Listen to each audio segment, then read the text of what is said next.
Now, as I said earlier, this video would deal with not just the fifth estate or game journalism for online publication, but of the decline of their profession. Because, as I see it, there's a lack of accountability in what they do, and in the end it only hurts us, the consumer. We rely on game journalists to report factually to us about everything from the specifications of new hardware to the ease of use of a new game. We trust that their pieces will be written in an honest and straightforward manner. Yet, when you take the time to look at the current state of this new generation of online journalists, what you end up seeing is a profession which has done itself a disservice. They've done this in a few ways, whether it's allowing their advertisers to corrupt their articles, being bought by companies to offer praise rather than truth, or just being apathetic to the point of misrepresentation of the facts. Some have even gone as far as to outright lie for no other reason than they can. I'd like to cite a few examples now for you to show you just what I mean and to help illustrate just how prevalent this perversion has become. So let's begin with something small and work our way up.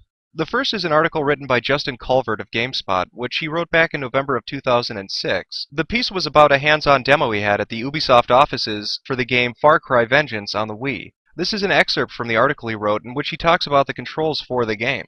This is what he had to say. We're pleased to report that after about 10 minutes of walking around and surviving encounters with enemies, more by luck than by judgment, we were playing on the easiest difficulty setting, we came to grips with the controls setup and ultimately found it to be quite intuitive. Later on in the same article, he goes on to talk about the difficulty he had in using grenades, but then follows it up with this statement.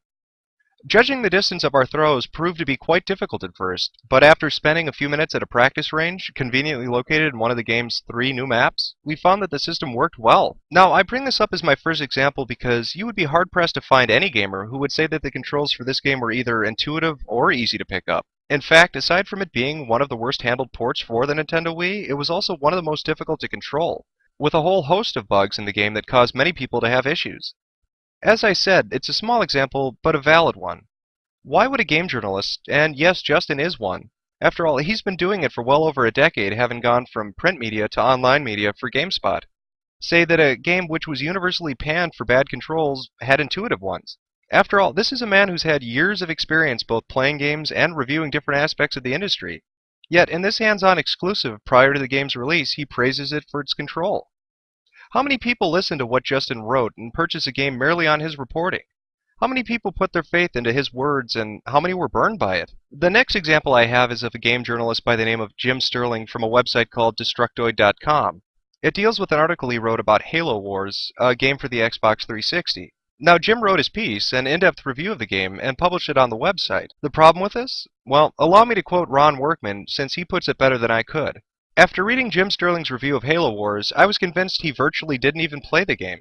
Then, as someone at the party this weekend was smart enough to look up an in-depth game stat, he didn't even finish Chapter 3. Anything past it, never played multiplayer, which is basically the point, and could have made it through what he did in an hour or 2 at most. Now, while our first example with Justin Culvert dealt with what could be seen as trying to play politics by giving a favorable review in hopes of creating or sustaining a working relationship with an industry publisher, this example deals with a weak, almost apathetic work ethic. Again, this is a journalist who purports to give you a fair and balanced in-depth review of a game and yet doesn't take the time to play it for more than an hour, nor to check the features of the game such as multiplayer. And while Mr. Sterling did eventually go on to amend his previous review by playing the game through properly, one has to question whether his motivation was more in an effort to save face, rather than to be a responsible journalist. If not for Ron Workman, would Sterling have gone back and given the game another go? And if he was willing to do it with Halo Wars, what other games might he have done it for?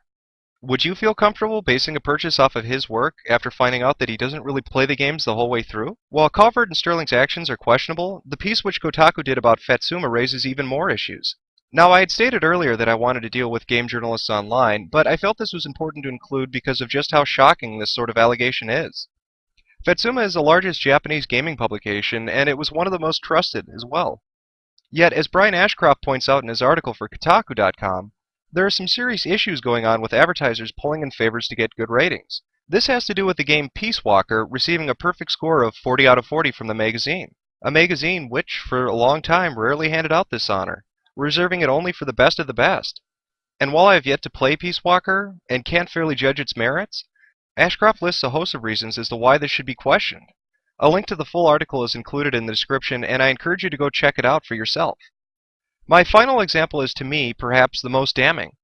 It's the most damning because of the amount of game journalists it involves, the recentness of its occurrence, and what I see as a disgusting violation of what it means to be a journalist of any kind.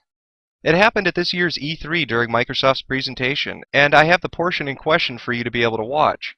I ask that you watch it and see if you can spot what I'm talking about. Well, I'm excited to share that we're shipping the new Xbox 360 to retailers today.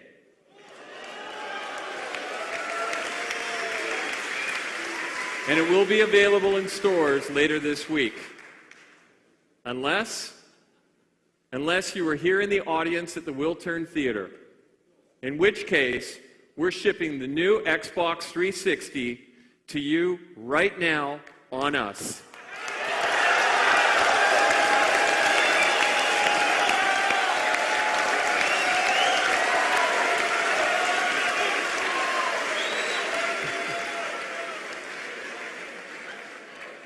To me, this is clear-cut bribery, plain and simple.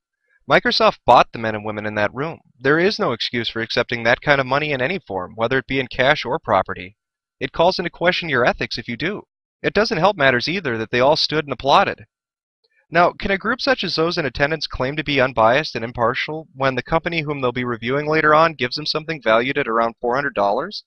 Would you accept this happening in any other context? These examples I've listed are but just a few. There are many more, and sadly it seems to be all too common nowadays in game journalism. If you remember earlier when I spoke about what it meant to be a journalist, when I discussed having principles, being honest, and reporting factually, I meant those things. I've encountered some who've said something along the lines of, well, it's just video games, who cares? I don't base my purchases on what someone writes. Or, it doesn't matter to me. My rebuttal to that is, and? Should an entire profession not be held accountable merely because you don't care? Is your apathy an acceptable reason for them forsaking their duty as journalists? If I didn't care about whether or not my doctor was honest with me and sought to do me no harm, does that mean that you shouldn't get upset if he lies to you and then violates your health? Both professions take an oath which is similar, and both deal with honesty and factual reporting. So can my dismissal of one profession's oath excuse their behavior to you? Of course not. We should expect more from our game journalists. They should be honest, have integrity, report fact, uphold their journalistic principles, refrain from being persuaded by the bribes of companies and the pressures of advertisers. We should remember that, in the end, if you choose to call yourself a journalist, regardless of the medium in which you work, that the onus is on you, and not us, your reader.